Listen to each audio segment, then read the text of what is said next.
Hi everybody, welcome back to the Independent View. Today we're going to look at the subject of socialism in America. Today is September the 26th, 2008, and of course you know that we have the crisis in the banking industry in the United States and the proposed bailout. So it's a pretty timely subject. Socialism in America today is proactive. We want to give you some examples of that. You know, there's nothing wrong with the government having laws in place to protect the citizenry from things such as fraud and other practices that are harmful and should be illegal. But socialism in America today is proactive, and it takes this cast, and that is that you are deemed to be guilty before you've exhibited any tendencies toward any type of unconscionable activity. An example of this would be racism. The socialism in America today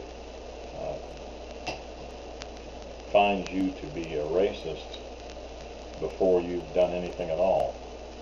And some examples of this would be in affirmative action, quotas.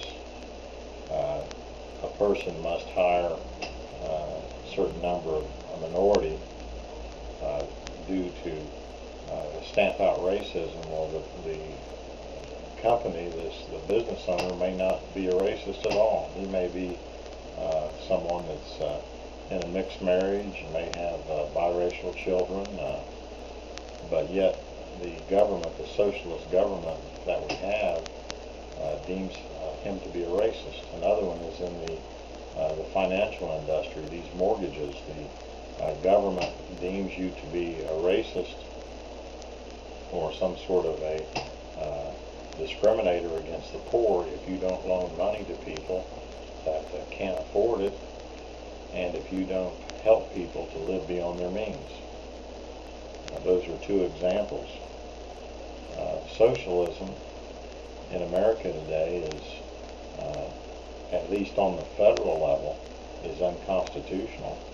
If there's any socialism, it should be on the state level. Let the states decide, because according to the Constitution, whatever is not enumerated, those rights are reserved to the states.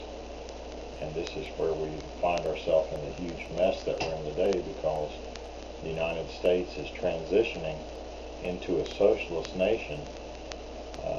The system that we live under is being amended without the Constitution being amended.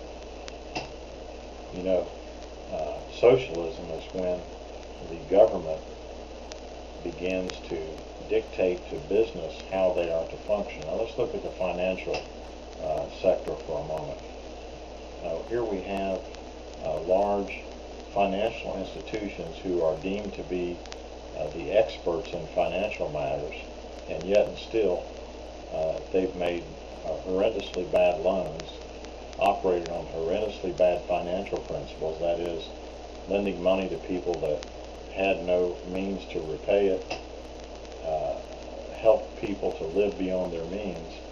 I'm a pretty dumb Bumpkin bra hopper hillbilly, but yet I live within my means, and if anybody that comes to my front door and wants $25, they're going to have to convince me that it's something that either they need or that a reasonable reason why I should give it to them.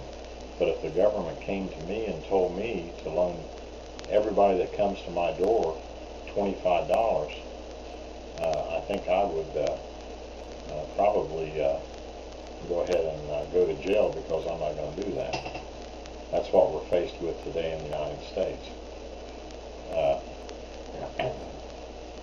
Socialism is beginning to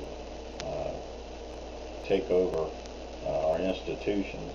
It's beginning to creep into every part of our lives. Socialism also is when the government comes to you and takes your money, gives it to somebody that you don't know and will probably never know. You don't know anything about them. In other words, again, socialism deems me to be uncharitable, and they're going to take my money and be charitable with it. You know, there are, in this financial debacle, there are many people that have gamed the system, have purchased homes without any down payment, completely without any money out of their own pocket, and have gone through the process of foreclosure without spending any of their own money, and have lived free in houses for maybe up to a year. And now they want the taxpayer to pay for it, to bail it out. Well,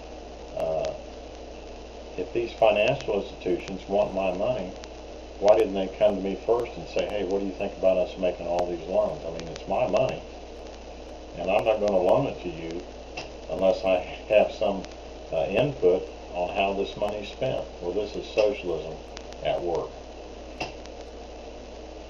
Right now we stand at a crossroads.